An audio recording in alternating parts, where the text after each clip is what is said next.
Nah, di sini banyak P1, P2, P3 yang tidak dapat formasi, tapi mengapa masih dibuka, yaitu seleksi untuk pelamar umum. Baiklah sobat semuanya, mungkin teman-teman di sini masih merasa penasaran dan juga bertanya-tanya ya, mengapa di sini banyak sekali teman-teman baik itu P1, P2 maupun juga P3 yang tidak mendapatkan formasi. Artinya dikarenakan formasi di daerah kita ini sudah tidak tersedia sehingga tidak bisa melanjutkan pendaftaran sampai dengan tahap resume. Nah, di sini banyak P1, P2, P3 yang tidak dapat formasi, tapi mengapa masih dibuka, yaitu seleksi untuk pelamar umum yang bisa memilih formasi.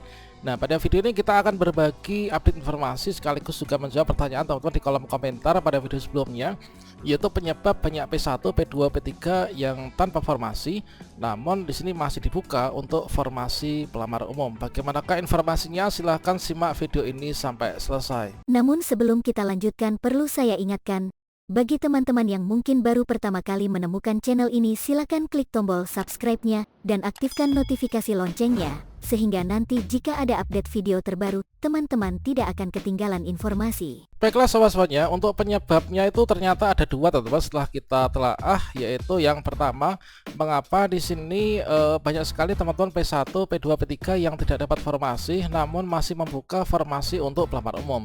Jadi penyebab yang pertama itu adalah dikarenakan untuk di seleksi tahun 2022 ini itu adalah dilakukan urutan ya, yaitu urutan pemenuhan formasi P3K Guru 2022, yang mana untuk formasi yang terbatas itu dilakukan pengurutan, yaitu dengan skema seperti yang tertera pada bagian ini.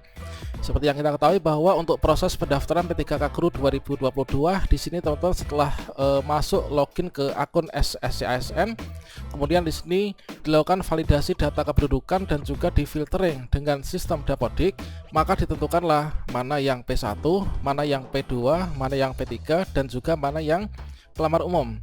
Nah, selanjutnya dari masing-masing pelamar ini, dari masing-masing pelamar mulai dari P1, P2, P3, dan juga pelamar umum, setelah login ke akun SSCASN masing-masing, berikutnya akan ditentukan dan berikutnya bisa melakukan pendaftaran. Pendaftaran yang mana di sini nanti ini adalah teman-teman untuk P1 itu adalah tinggal menunggu penempatan. Artinya untuk formasi di tahun 2022 itu diutamakan untuk menyelesaikan teman-teman yang masuk dalam kategori pelamar prioritas 1 atau P1 yang sudah lulus passing grade dari tahun 2021 kemarin. Nah, selanjutnya di sini dilakukan untuk penyesuaian formasi dari PAN RB, yang mana di sini dalam satu instansi itu adalah yang pertama dilakukan penempatan untuk P1. Kemudian dari penempatan P1 ini adalah jika masih ada sisa formasi, barulah diberikan kepada pelamar prioritas kedua yang terdiri dari THK2 ya. Kemudian jika sudah dilakukan penempatan dari teman-teman untuk yang THK2, jika masih ada sisa formasi, maka barulah dibuka yaitu untuk pelamar prioritas ketiga. Yang mana untuk P3 itu adalah terdiri dari teman-teman guru honorer di sekolah negeri yang memiliki masa kerja lebih dari 3 tahun. Nah, jika masih tersedia formasi, maka di sini dibukalah formasi yaitu untuk teman-teman pelamar umum yang nanti seleksinya menggunakan komputer assist test atau CAT UNBK. Nah, selanjutnya di sini penyebab dari ada banyak sekali daerah-daerah yang tidak membuka formasi untuk P1, P2, P3, banyak yang nggak dapat formasi. Itulah dikarenakan kuota tiap daerah itu adalah berbeda-beda teman-teman. Jadi kalau misalkan di daerah A misalkan di sini untuk formasinya lebih sedikit, maka hanya digunakan untuk penempatan P1 saja. Kemudian untuk P2 ini tidak dibuka formasi sehingga tidak bisa melanjutkan pendaftaran. Begitu juga untuk pelamar P3 juga seperti itu. Apalagi untuk pelamar umum ya, ini tidak bisa mendaftar dikarenakan formasinya ini adalah habis untuk penempatan P1 dan seterusnya. Tentunya untuk pertama adalah dikarenakan urutan pemenuhan formasi P3K Guru 2022 ini adalah mekanisme seperti ini. Nah, kemudian untuk penyebab yang kedua, itulah dikarenakan tiap daerah itu mengajukan formasi yang berbeda-beda dan juga tiap daerah, tiap instansi itu memiliki jumlah guru honorer yang berbeda-beda, termasuk juga pengkategoriannya.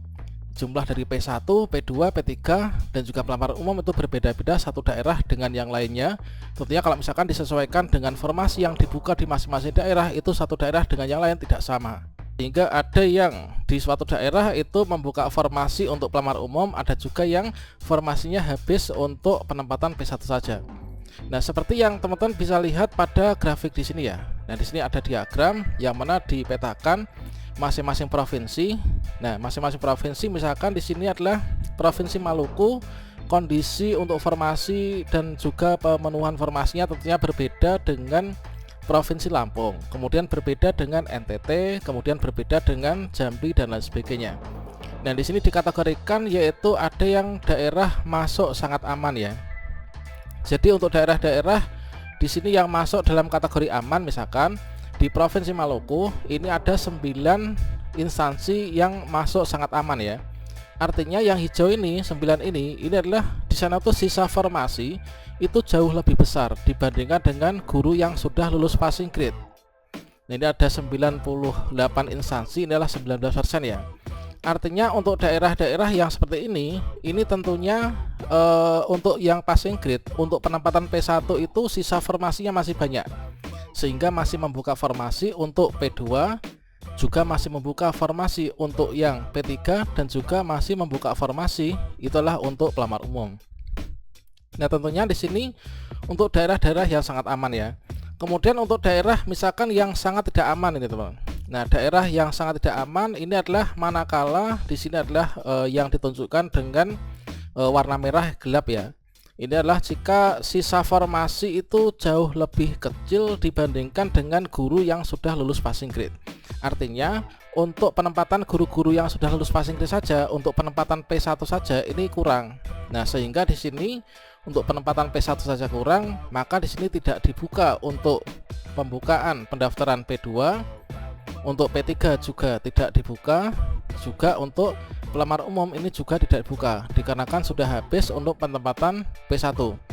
Nah, dikarenakan di sini perbandingan guru yang lulus passing grade dan juga formasi yang dibuka itu lebih kecil, maka di sini P1 pun ini juga banyak yang tidak dapat formasi atau P1 tanpa formasi. Jadi itulah penyebabnya, dua penyebab mengapa di sini untuk pelamar umum itu kok dibuka formasinya, dan juga untuk P1, P2, P3 ini tidak dapat formasi. Tentunya kondisi ini setiap daerah itu berbeda ya, daerah satu dengan yang lain. Sehingga di sini dapat kita simpulkan bahwa untuk perbedaan P1, P2, P3 tanpa formasi dengan pelamar umum yang dapat formasi itu kita bisa melihat yaitu dari kondisi formasi yang ada di tiap-tiap daerah, dan juga dilihat dari jumlah banyak sedikitnya guru honorer per kategori, per prioritas yang ada pada tiap-tiap daerah. Sehingga di sini bagi daerah yang mungkin saja mengajukan formasi yang lebih banyak, misalkan di sini adalah di Kabupaten Kota Madiun ya.